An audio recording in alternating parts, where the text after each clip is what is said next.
Hello friends, good morning all of you. स्वागत करता हूं आपका अपने परिवार इनोवेशन वाईफाई स्टडी में।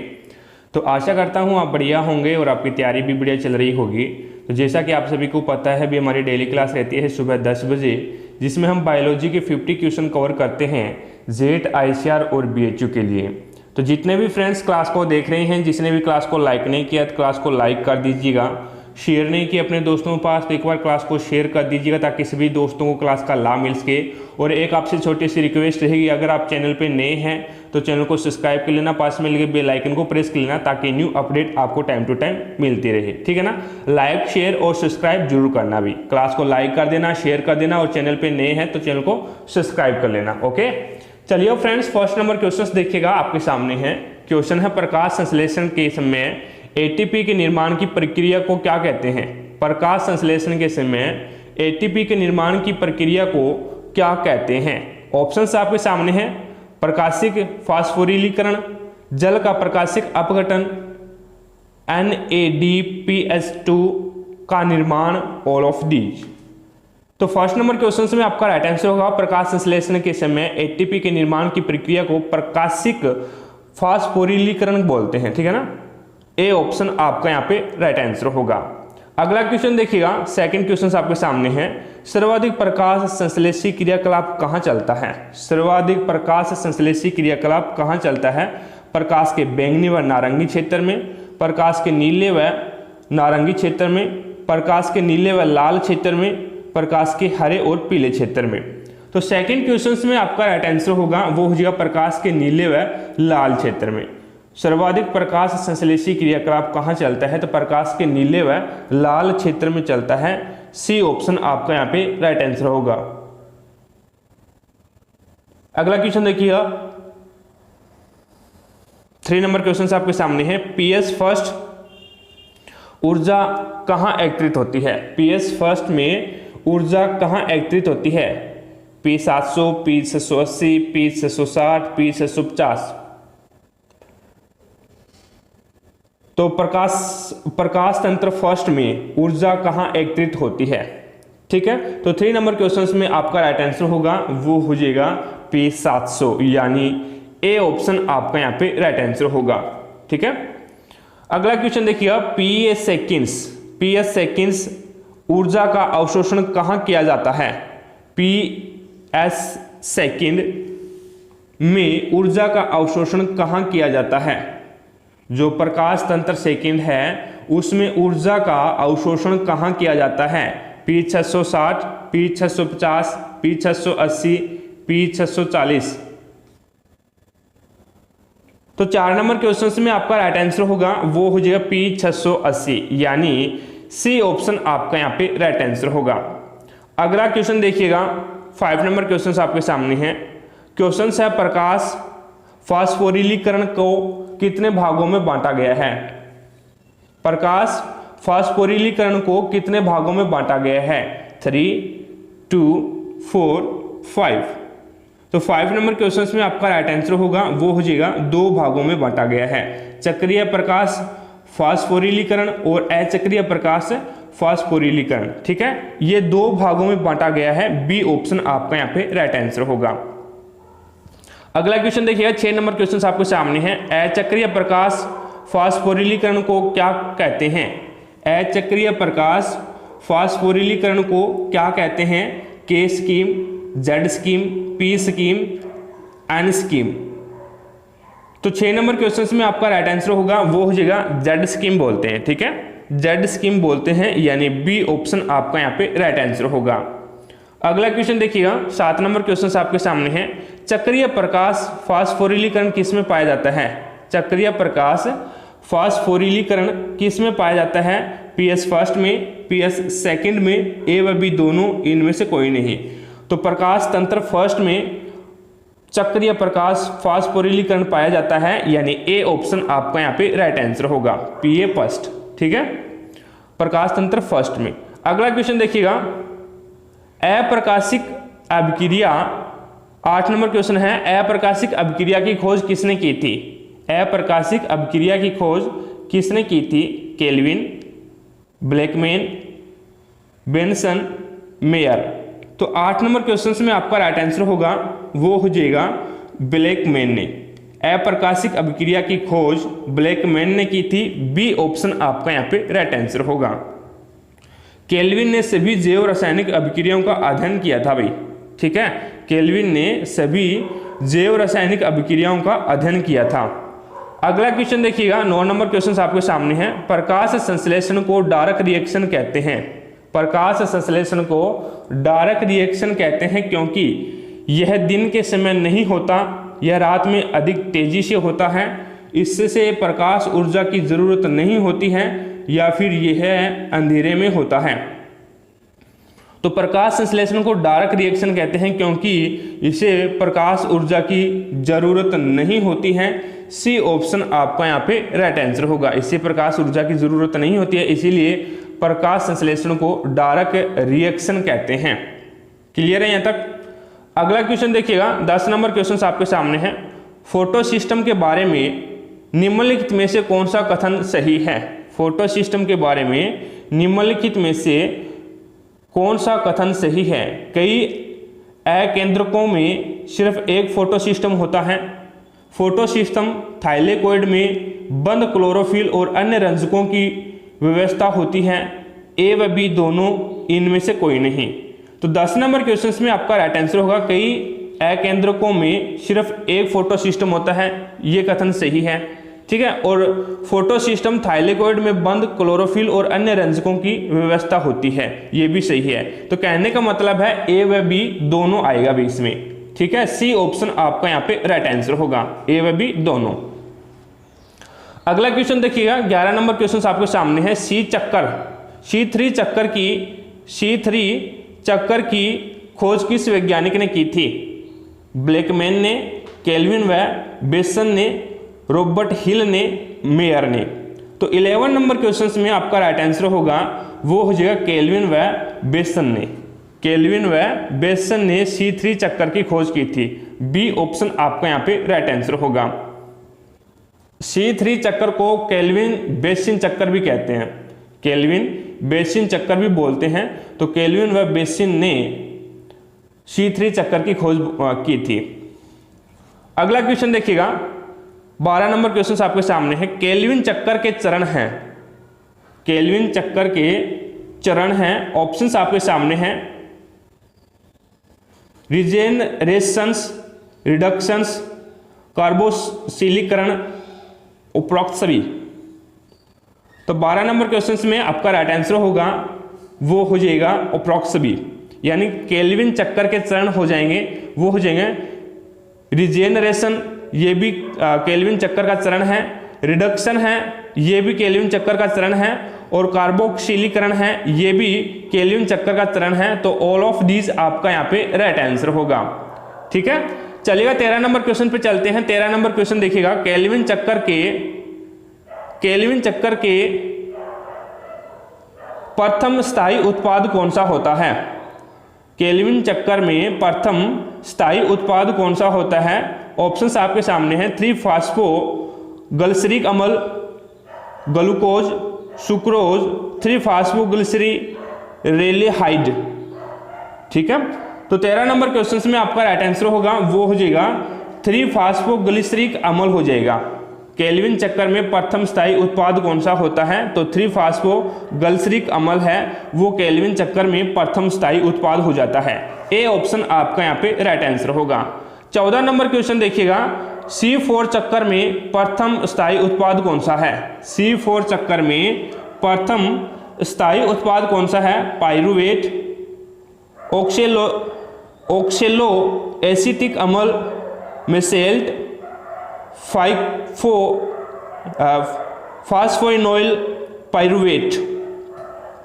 तो 14 नंबर क्वेश्चन में आपका जो राइट आंसर होगा वो हो जाएगा ऑक्सेलो एसिटिक अम्ल। C4 चक्कर में प्रथम स्थायी उत्पाद कौन सा है। C4 चक्कर में प्रथम स्थायी उत्पाद कौन सा है, तो आपका राइट आंसर होगा ऑक्सेलो एसिटिक अम्ल।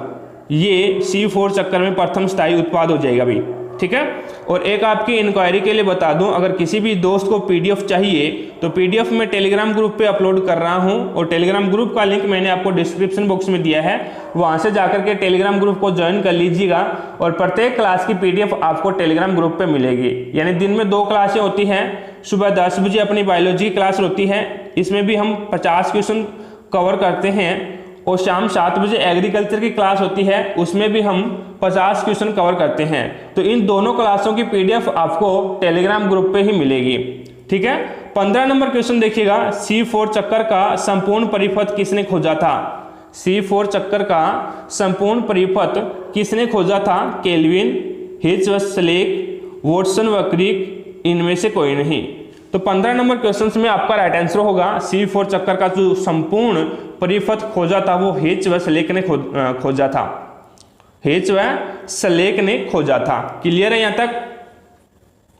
इसीलिए C4 चक्कर को हिर्शवैल्क चक्कर भी बोलते हैं, क्योंकि इसके संपूर्ण परिपथ की खोज है वो हिर्शवैल्क ने की थी। अगला क्वेश्चन देखिएगा, 16 नंबर क्वेश्चन आपके सामने है। क्वेश्चन है क्रेसुलेशियन अमल उपापचय में पौधों के रंध्र कब खुलते हैं? क्रेसुलेशियन अमल उपापचय में पौधे के रंध्र कब खुलते हैं? रात्रि के समय, दिन के समय, एवं भी दोनों, इनमें से कोई नहीं। तो इसके जो रंध्र खुलेंगे वो रात्रि के समय खुलेंगे भी। ए ऑप्शन आपका यहाँ पे राइट आंसर होगा। क्रेसुलेशियन अमल उपापचय में पौधों के रंध्र है वो रात्रि के समय खुलते हैं, ठीक है, और दिन के समय बंद रहते हैं। इसीलिए ऐसे रंध्रों को तिमिरस्क्रिय रंध्र भी बोलते हैं। तिमिरस्क्रिय रंध्र भी बोला जाता है।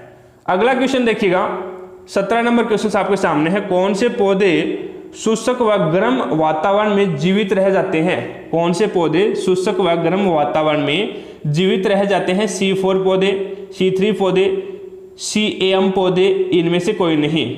तो 17 नंबर क्वेश्चन में आपका जो राइट आंसर होगा वो हो जाएगा CAM पौधे हैं वो शुष्क और गर्म वातावरण में जीवित रह जाते हैं। सी ऑप्शन आपका यहाँ पे राइट आंसर होगा। CAM पौधे को C2 पौधा भी बोलते हैं। C2 पौधा जैसे नागफनी है, ठीक है ना, घिकवोर है, घिकवोर, नागफनी, ये C2 पौधे के अंतर्गत आते हैं। CAM पौधे को C2 पौधा भी बोला जाता है, जो शुष्क व गर्म वातावरण में भी जीवित रह जाते हैं। 18 नंबर क्वेश्चन देखिएगा, वायुमंडल में कार्बन डाइऑक्साइड की सांद्रता कितने प्रतिशत पाई जाती है?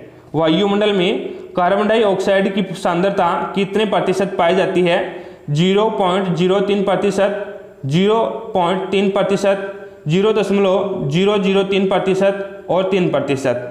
तो 18 नंबर क्वेश्चन में आपका राइट आंसर होगा वो हो जाएगा 0.03% है वो सांद्रता पाई जाती है CO2 की वायुमंडल में। ए ऑप्शन आपका यहाँ पे राइट आंसर होगा। 19 नंबर क्वेश्चन देखिएगा, साथ साथ में क्लास को लाइक करते रहे भी। जिसने भी क्लास को लाइक नहीं किया है तो क्लास को लाइक कर दीजिएगा।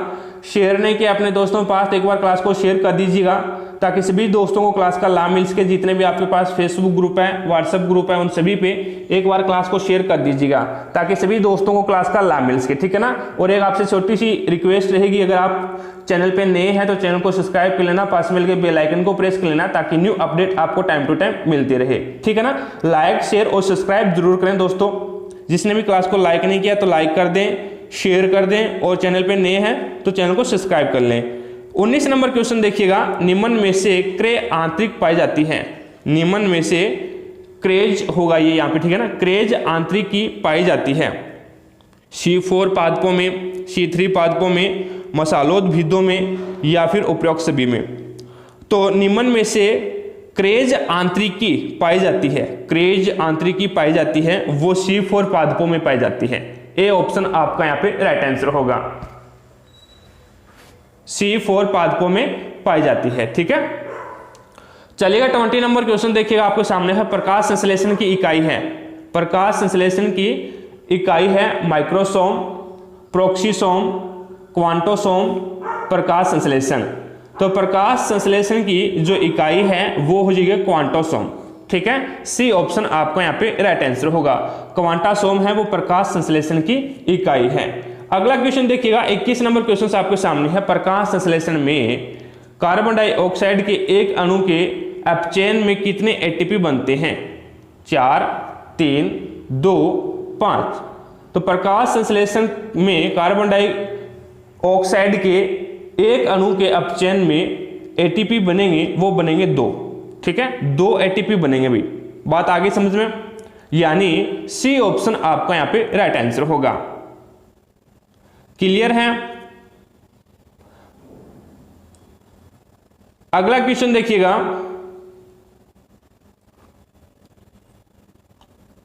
बाईस नंबर क्वेश्चन आपके सामने है।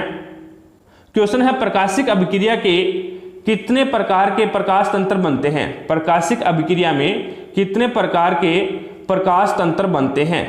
2, 4, 3, 6। तो प्रकाशिक अभिक्रिया में 2 प्रकार के प्रकाशिक तंत्र बनते हैं भाई। ठीक है ना, 2 प्रकार के प्रकाश तंत्र बनते हैं। बात आगे समझे, प्रकाश तंत्र फर्स्ट और प्रकाश तंत्र सेकंड। फोटो सिस्टम फर्स्ट और फोटो सिस्टम सेकंड। पीएस का मतलब होता है फोटो सिस्टम। ठीक है ना, प्रकाश तंत्र बोलते हैं जिसको।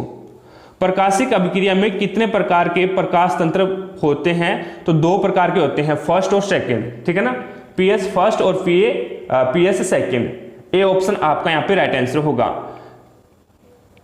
23 नंबर क्वेश्चन देखिएगा, C3 चक्कर में कार्बन डाइऑक्साइड का प्रथम ग्राही।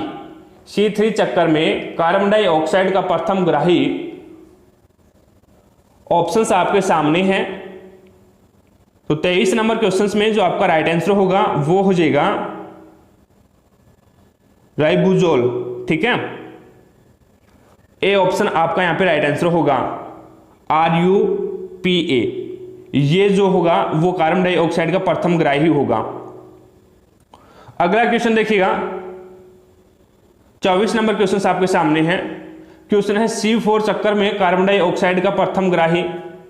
C4 चक्कर में कार्बन डाइऑक्साइड का प्रथम ग्राही कौन सा होगा? तो प्रथम ग्राही होगा वो हो जाएगा PEP, यानी ए ऑप्शन आपका यहां पे राइट आंसर होगा। PEP है, ये C4 चक्कर में कार्बन डाइऑक्साइड का प्रथम ग्राही होगा। और C3 चक्कर में अगर आपसे पूछ ले तो रूपा होगा, यानी RUPA। ठीक है, रूपा होगा। C3 चक्कर में रूपा और C4 चक्कर में PEP होगा। 25 नंबर क्वेश्चन देखिएगा आपके सामने है। C3 चक्कर में प्रकाश शोषण होता है। C3 चक्कर में प्रकाश शोषण होता है अनुपस्थित, उपस्थित, एवं भी दोनों, इनमें से कोई नहीं। तो C4 चक्कर में प्रकाश शोषण है वो उपस्थित होता है, यानी बी ऑप्शन आपका यहाँ पे राइट आंसर होगा। अगर आपसे पूछ ले भी C4 चक्कर में प्रकाश शोषण होता है तो अनुपस्थित होता है। ठीक है ना, ये याद रखना। C3 चक्कर में प्रकाश शोषण उपस्थित होता है और C4 चक्कर में प्रकाश शोषण है वो अनुपस्थित होता है, एब्सेंट होता है। ठीक है, 26 नंबर क्वेश्चन देखिएगा। 26 नंबर क्वेश्चन आपके सामने है। क्वेश्चन है प्रकाश संश्लेषण का अंतिम उत्पाद क्या है? प्रकाश संश्लेषण का अंतिम उत्पाद क्या है? Sucrose, fructose, glucose, lactose. तो 26 नंबर क्वेश्चन में आपका राइट आंसर होगा प्रकाश संश्लेषण का अंतिम उत्पाद होगा वो सुक्रोज होगा, यानी ए ऑप्शन आपका यहाँ पे राइट आंसर होगा, सुक्रोज। 27 नंबर क्वेश्चन देखिएगा, प्रकाश संश्लेषण की अप्रकाशिकी अभिक्रिया संपन्न होती है। प्रकाश संश्लेषण की अप्रकाशिकी अभिक्रिया संपन्न होती है स्ट्रोमा में, ग्रेना में, माइटोकॉन्ड्रिया में, ऑल ऑफ दीज। तो 27 नंबर क्वेश्चन में आपका राइट आंसर होगा वो हो जाएगा सुक्रोज में संपन्न होती है भाई। ठीक है, ए ऑप्शन आपका यहाँ पे राइट आंसर होगा, स्ट्रोमा में, स्ट्रोमा में संपन्न होती है। ठीक है ना, ए ऑप्शन आपका यहाँ पे राइट आंसर होगा।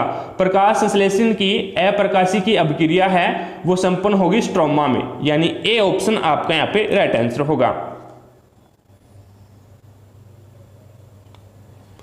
अगला क्वेश्चन देखिएगा, 28 नंबर क्वेश्चन आपके सामने है।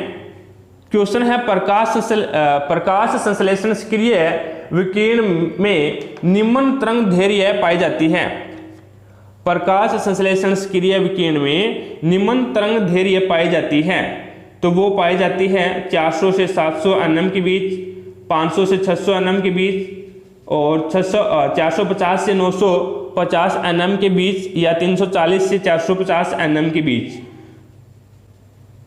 तो प्रकाश संश्लेषण सक्रिय विकिरण में निम्न तरंग दैर्घ्य पाई जाती है, तो वो पाई जाती है 400 से 700 nm के बीच पाई जाती है। ठीक है ना, 400 से 700 के मध्य होती है भाई, यानी ए ऑप्शन आपका यहाँ पे राइट आंसर होगा। अगला क्वेश्चन देखिएगा, 29 नंबर क्वेश्चन आपके सामने है। श्वसन को कितने भागों में बांटा गया है? श्वसन को कितने भागों में बांटा गया है? 3, 4, 2, 5। तो 29 नंबर क्वेश्चन में आपका राइट आंसर होगा श्वसन को 2 भागों में बांटा गया है। सी ऑप्शन आपका यहाँ पे राइट आंसर होगा। दोनों भाग कौन से होंगे? एक होगा ऑक्सी श्वसन और एक होगा अनोक्सी श्वसन। ठीक है ना, ये 2 भाग होते हैं श्वसन के, ऑक्सी श्वसन और अनोक्सी श्वसन। अगला क्वेश्चन देखिएगा, 30 नंबर क्वेश्चन आपके सामने है। कौन से श्वसन में ऑक्सीजन का उपयोग किया जाता है? कौन से श्वसन में ऑक्सीजन का उपयोग किया जाता है? अनोक्सी श्वसन, ऑक्सी श्वसन, ए व बी दोनों, इनमें से कोई नहीं। तो 30 नंबर क्वेश्चन में आपका जो राइट आंसर होगा वो हो जाएगा ऑक्सीजन का उपयोग है वो ऑक्सी श्वसन में होता है। बी ऑप्शन आपका यहाँ पे राइट आंसर होगा। कौन से श्वसन में ऑक्सीजन का उपयोग होता है? तो ऑक्सी श्वसन में ऑक्सीजन का उपयोग होता है। 31 नंबर क्वेश्चन देखिएगा, 31 नंबर क्वेश्चन है। ऐसी जैविक क्रिया जिसमें शर्करा तथा वसा का ऑक्सीकरण होता है और ऊर्जा मुक्त होती है कहलाती है। ऐसी जैविक क्रिया जिसमें शर्करा तथा वसा का ऑक्सीकरण होता है और ऊर्जा मुक्त होती है कहलाती है। वातकोत्सर्जन, किण्वन, श्वसन, प्रकाश संश्लेषण। तो 31 नंबर क्वेश्चन में आपका जो राइट आंसर होगा वो हो जाएगा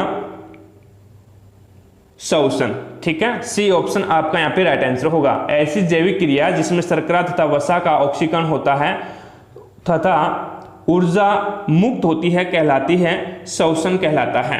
ठीक है ना, श्वसन कहलाता है। अगला क्वेश्चन देखिएगा, 32 नंबर क्वेश्चन आपके सामने है। ऑक्सी श्वसन में कितने एटीपी अणुओं का निर्माण होता है? ऑक्सी श्वसन में कितने एटीपी अणुओं का निर्माण होता है? 38 एटीपी, 2 एटीपी, 28 एटीपी, 18 एटीपी। तो 32 नंबर क्वेश्चन में आपका राइट आंसर होगा वो हो जाएगा 38 एटीपी अणुओं का निर्माण होता है। ठीक है, ए ऑप्शन आपका यहाँ पे राइट आंसर होगा। 38 एटीपी अणुओं का निर्माण होता है। अगला क्वेश्चन देखिएगा, 33 नंबर क्वेश्चन आपके सामने है। अनोक्सी श्वसन में कितने एटीपी अणुओं का निर्माण होता है? 28 एटीपी, 36 एटीपी, 2 एटीपी, 4 एटीपी। तो अनोक्सी श्वसन में 2 एटीपी अणुओं का निर्माण होता है। अनोक्सी श्वसन में 2 एटीपी अणुओं का निर्माण होता है और ऑक्सी श्वसन में 38 एटीपी अणुओं का निर्माण होता है, याद रखना। ठीक है, 33 नंबर क्वेश्चन में सी ऑप्शन आपका यहाँ पे राइट आंसर होगा। अगला क्वेश्चन देखिएगा, 34 नंबर क्वेश्चन आपके सामने है। अनोक्सी श्वसन संपन्न होती है। अनोक्सी श्वसन संपन्न होती है माइटोकॉन्ड्रिया में, कोशिका द्रव्य में, क्रेबस चक्कर में, इनमें से कोई नहीं। तो अनोक्सी श्वसन है वो संपन्न होगी कोशिका द्रव्य में। ठीक है ना, कोशिका द्रव्य में अनोक्सी श्वसन संपन्न होगी। बी ऑप्शन आपका यहाँ पे राइट आंसर होगा। अगला क्वेश्चन देखिएगा, 35 नंबर क्वेश्चन आपके सामने है। अनोक्सी श्वसन में अंतिम उत्पाद होता है। अनोक्सी श्वसन में अंतिम उत्पाद होता है शर्करा, स्टारच, इथाइल एल्कोहल, पायरुविक अम्ल। तो 35 नंबर क्वेश्चन में आपका जो राइट आंसर होगा वो हो जाएगा इथाइल एल्कोहल, यानी सी ऑप्शन आपका यहाँ पे राइट आंसर होगा। अनोक्सी श्वसन में अंतिम उत्पाद है वो इथाइल एल्कोहल होता है। ठीक है, अगला क्वेश्चन देखिएगा, 36 नंबर क्वेश्चन आपके सामने है। ऑक्सी श्वसन का अंतिम उत्पाद होता है। ऑक्सी श्वसन का अंतिम उत्पाद होता है ऑक्सीजन तथा जल, कार्बन डाइऑक्साइड तथा जल, कार्बन डाइऑक्साइड तथा ऑक्सीजन, इथाइल एल्कोहल। तो 36 नंबर क्वेश्चन में आपका राइट आंसर होगा वो हो जाए कार्बन डाइऑक्साइड तथा जल, यानी बी ऑप्शन आपका यहाँ पे राइट आंसर होगा। ऑक्सी श्वसन का अंतिम उत्पाद है कार्बन डाइऑक्साइड तथा जल होता है। ठीक है, अगला क्वेश्चन देखिएगा, 37 नंबर क्वेश्चन आपके सामने है। ऑक्सी श्वसन संपन्न होती है। ऑक्सी श्वसन संपन्न होती है कोशिका द्रव्य में, माइटोकॉन्ड्रिया में, ए व बी दोनों, इनमें से कोई नहीं। तो ऑक्सी श्वसन संपन्न होती है वो कोशिका द्रव्य में भी संपन्न होती है और माइटोकॉन्ड्रिया में भी संपन्न होती है। तो कहने का मतलब है ए व बी दोनों, यानी दोनों में संपन्न होती है ऑक्सी श्वसन। अगर आपसे अनोक्सी श्वसन पूछ ले, पीछे हमने पढ़ा था अनोक्सी श्वसन संपन्न होती है तो वो ओनली फॉर कोशिका द्रव्य में ही संपन्न होती है, लेकिन ये दोनों में संपन्न होती है अभी ऑक्सी श्वसन, कोशिका द्रव्य और माइटोकॉन्ड्रिया में। ठीक है, अगला क्वेश्चन देखिएगा 38 नंबर क्वेश्चन आपके सामने है। साथ साथ में क्लास को लाइक करते रहे, भी लाइक कर दीजिएगा, जिसने भी क्लास को लाइक नहीं किया है तो लाइक कर दें, शेयर कर दें अपने दोस्तों के पास, ताकि सभी दोस्तों को क्लास का लाभ मिल सके। और एक आपसे छोटी सी रिक्वेस्ट रहेगी, अगर आप चैनल पे नए हैं तो चैनल को सब्सक्राइब कर लेना, पास में लगे बेल आइकन को प्रेस कर लेना, ताकि न्यू अपडेट आपको टाइम टू टाइम मिलती रहे। ठीक है ना, लाइक कर दें, शेयर कर दें और चैनल को सब्सक्राइब कर लें भी। ओके, चलिए फ्रेंड्स 38 नंबर क्वेश्चन देखिएगा। माइटोकॉन्ड्रिया की अंत अवकाश में उभार होते हैं, इन उभारों को क्या कहते हैं? माइटोकॉन्ड्रिया की अंत अवकाश में उभार होते हैं और इन उभारों को क्या कहते हैं? ग्रेना, क्रिस्टी, ए व बी दोनों, इनमें से कोई नहीं। तो 38 नंबर क्वेश्चन में आपका राइट आंसर होगा वो हो जाएगा क्रिस्टी, यानी बी ऑप्शन आपका यहाँ पे राइट आंसर होगा। अगला क्वेश्चन देखिएगा 39 नंबर क्वेश्चन आपके सामने है। क्वेश्चन है श्वसन मापन यंत्र कहलाता है, श्वसन मापन यंत्र कहलाता है। तो options autosome, odometer, potometer, oxygenometer, रेस्पिरोमीटर। तो 39 नंबर क्वेश्चन में आपका राइट आंसर होगा श्वसन मापन यंत्र कहलाता है रेस्पिरोमीटर। ठीक है, डी ऑप्शन आपका यहाँ पे राइट आंसर होगा रेस्पिरोमीटर। अगला क्वेश्चन देखिएगा 40 नंबर क्वेश्चन आपके सामने है। अंतःकला अर्थात क्रिस्टी की सतह पर कई संवतः कण लगे होते हैं, उन्हें क्या कहते हैं? अंतःकला, जिसे हम क्रिस्टी बोलते हैं, अंतःकला को क्रिस्टी बोला जाता है, कि सतह पर कई संवत कण लगे होते हैं, उन्हें क्या कहा जाता है? प्रारंभिक कण, द्वितीयक कण, तृतीयक कण, इनमें से कोई नहीं। तो 40 नंबर क्वेश्चन में आपका राइट आंसर होगा, उसे हम F1 कण या ऑक्सीसोम कण या प्रारंभिक कण बोलेंगे भी। ठीक है ना, F1 कण या ऑक्सीसोम कण या फिर इसे हम बोलेंगे प्रारंभिक कण। ठीक है ना, जो क्रिस्टी की सतह पर कई संवत कण लगे होते हैं उसे हम प्रारंभिक कण बोलते हैं। ए ऑप्शन आपका यहाँ पे राइट आंसर होगा। 41 नंबर क्वेश्चन देखिएगा। माइटोकॉन्ड्रिया का आंतरिक अवकाश कहलाता है, माइटोकॉन्ड्रिया का आंतरिक अवकाश कहलाता है। ऑप्शंस आपके सामने हैं क्रिस्टी, ग्रेना, मैट्रिक्स, ऑक्सीसोम। तो माइटोकॉन्ड्रिया का आंतरिक अवकाश कहलाता है, तो वो आपका राइट आंसर होगा मैट्रिक्स। ठीक है, सी ऑप्शन आपका यहाँ पे राइट आंसर होगा। अगला क्वेश्चन देखिएगा 42 नंबर क्वेश्चन आपके सामने है। ऑक्सी श्वसन को कितने भागों में बांटा गया है? ऑक्सी श्वसन को कितने भागों में बांटा गया है? 2, 3, 4, 5।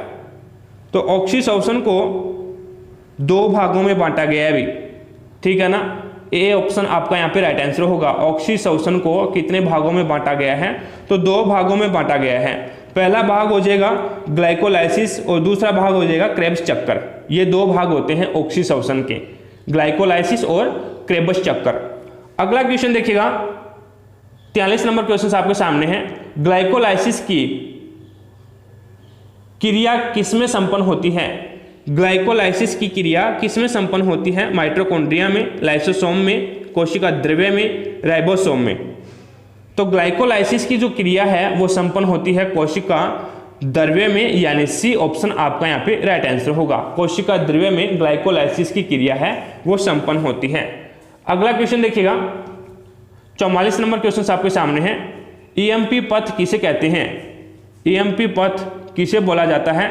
ग्लाइकोलाइसिस चक्कर को, क्रेब्स चक्कर को, केल्विन चक्कर को, इलेक्ट्रॉन परिवहन तंत्र को। तो ईएमपी पथ है वो बोला जाएगा ग्लाइकोलाइसिस चक्कर को बोला जाता है। ठीक है, ए ऑप्शन आपका यहाँ पे राइट आंसर होगा। ग्लाइकोलाइसिस चक्कर को ईएमपी पथ बोलते हैं और इसकी खोज सर्वप्रथम एमडेन, मेयरहॉफ व पार्नस द्वारा की गई थी। ठीक है ना, अगर आपसे पूछ ले ग्लाइकोलाइसिस चक्कर की खोज सर्वप्रथम किसने की थी, तो एमडेन, मेयरहॉफ व जे पार्नस ने की थी। ठीक है, चलिएगा 45 नंबर क्वेश्चन पे चलते हैं। 45 नंबर क्वेश्चन आपके सामने हैं। क्वेश्चन है निम्न में से ग्लाइकोलाइसिस चक्कर का प्रकार है। निम्न में से ग्लाइकोलाइसिस चक्कर का प्रकार है। ऑप्शंस आपके सामने हैं 45 नंबर क्वेश्चंस में जो आपका जो राइट आंसर होगा वो हो जाएगा ऑल ऑफ दीज, ठीक है ना, ऑल ऑफ दीज आपका यहाँ पे राइट आंसर होगा। ग्लूकोज का फास्फोरिलीकरण है, ये भी ग्लाइकोलाइसिस चक्कर का ही प्रकार है, ठीक है। और बी ऑप्शन है वो है फास्फोग्लिसैल्डिहाइड, फास्फोग्लिसैल्डिहाइड के 2 अणुओं में विघटन, ये भी ग्लाइकोलाइसिस चक्कर का ही प्रकार है। पायरुविक अम्ल के 2 अणुओं का निर्माण, ये भी क्या है, ग्लाइकोलाइसिस चक्कर का ही प्रकार है। तो डी ऑप्शन आपका यहाँ पे राइट आंसर होगा ऑल ऑफ दीज, ठीक है। अगला क्वेश्चन देखिएगा 46 नंबर क्वेश्चन आपके सामने है। ग्लाइकोलाइसिस का अंतिम उत्पाद क्या है? CO2 यानी carbon dioxide, glucose, ethyl alcohol, pyruvic अम्ल। तो ग्लाइकोलाइसिस चक्कर का जो ग्लाइकोलाइसिस है उसका जो अंतिम उत्पाद होगा वो होगा पायरुविक अम्ल। डी ऑप्शन आपका यहाँ पे राइट आंसर होगा पायरुविक अम्ल, ठीक है। अगला क्वेश्चन देखिएगा 47 नंबर क्वेश्चन आपके सामने है। ग्लाइकोलाइसिस की पूर्ण अभिक्रिया में कितने एटीपी का निर्माण होता है? ग्लाइकोलाइसिस की पूर्ण अभिक्रिया में कितने एटीपी का निर्माण होता है? 4, 2, 5, 8। तो 47 नंबर क्वेश्चन में आपका राइट आंसर होगा वो हो जाएगा 2 एटीपी अणुओं का निर्माण होता है, ठीक है। 2 एटीपी अणुओं का निर्माण होता है, तो बी ऑप्शन आपका यहाँ पे राइट आंसर होगा। ग्लाइकोलाइसिस की पूर्ण अभिक्रिया में 2 एटीपी अणुओं का निर्माण होता है। अगला क्वेश्चन देखिएगा 48 नंबर क्वेश्चन आपके सामने है। क्रेबस चक्कर की खोज किसने की थी? क्रेबस चक्कर की खोज किसने की थी? केल्विन ने, क्रेबस ने, मेयर होप ने, पारनस ने। तो 48 नंबर क्वेश्चन में आपका राइट आंसर होगा वो हो जाएगा क्रेबस ने, ठीक है ना। 1937 में क्रेबस चक्कर की खोज क्रेबस ने की थी और उन्हें 1953 में नोबेल पुरस्कार भी मिला था। 1937 में खोज की गई थी और 1945 में उसे नोबेल पुरस्कार मिला था। बात आगे समझ में? तो क्रेबस ने क्रेबस चक्कर की खोज की थी। बी ऑप्शन आपका यहाँ पे राइट आंसर होगा। अगला क्वेश्चन देखिएगा 49 नंबर क्वेश्चन आपके सामने है। क्रेबस चक्कर का प्रथम स्थायी उत्पाद कौन सा होता है? क्रेबस चक्कर का प्रथम स्थायी उत्पाद कौन सा होता है? मेलिक अम्ल, सिट्रिक अम्ल, आइसोसिट्रिक अम्ल और सक्सिनिक अम्ल। तो क्रेबस चक्कर का प्रथम स्थायी उत्पाद कौन सा होता है? तो वो सिट्रिक अम्ल होता है भाई, ठीक है ना। बी ऑप्शन आपका यहाँ पे राइट आंसर होगा सिट्रिक अम्ल। 50 नंबर क्वेश्चन देखिएगा आपके सामने है। सिट्रिक अम्ल सियसस कोनिटिक का अम्ल का निर्माण किस एंजाइम द्वारा करता है? सिट्रिक अम्ल है वो सेसिस एकोनिटिक अम्ल का निर्माण किस एंजाइम के द्वारा करता है? ऑप्शंस आपके सामने हैं। Fumarase enzyme, aconitase enzyme, succinic enzyme, इनमें से कोई नहीं। तो 50 नंबर क्वेश्चन में आपका जो राइट आंसर होगा वो हो जाएगा एकोनिटेज एंजाइम। एकोनिटेज एंजाइम के द्वारा है वो सिट्रिक अम्ल है वो सेसिस एकोनिएट अम्ल का निर्माण करता है। भी सेसिस एकोनिएट अम्ल का जो निर्माण करता है वो एकोनिटेज एंजाइम द्वारा किया जाता है। बी ऑप्शन आपका यहाँ पे राइट आंसर होगा। बात आगे ना समझ में? तो आशा करता हूं फ्रेंड्स आज की क्लास में हमने 50 क्वेश्चन कवर किए हैं, सभी आपको समझ में आ गए होंगे। अगर फिर भी कोई भी क्वेश्चन में आपको डाउट लगती है तो मुझे कमेंट बॉक्स में कमेंट जरूर करें। जैसे ही नेक्स्ट क्लास होगी उस क्लास में आपकी डाउट को क्लियर किया जाएगा। क्लास पसंद आई है तो दिल से लाइक कर देना और ज़्यादा से ज़्यादा अपने दोस्तों पर शेयर कर देना ताकि सभी दोस्तों को क्लास का लाभ मिल सके। और एक आपसे छोटी सी रिक्वेस्ट रहेगी, अगर आप चैनल पे नए हैं तो चैनल को सब्सक्राइब कर लेना, पास में लगे बेल आइकन को प्रेस कर लेना ताकि न्यू अपडेट आपको टाइम टू टाइम मिलते रहे, ठीक है ना। लाइक शेयर और सब्सक्राइब जरूर करें फ्रेंड्स। तो आज की क्लास में इतना ही, मिलते हैं नेक्स्ट क्लास में, तब तक जय हिंद जय भारत।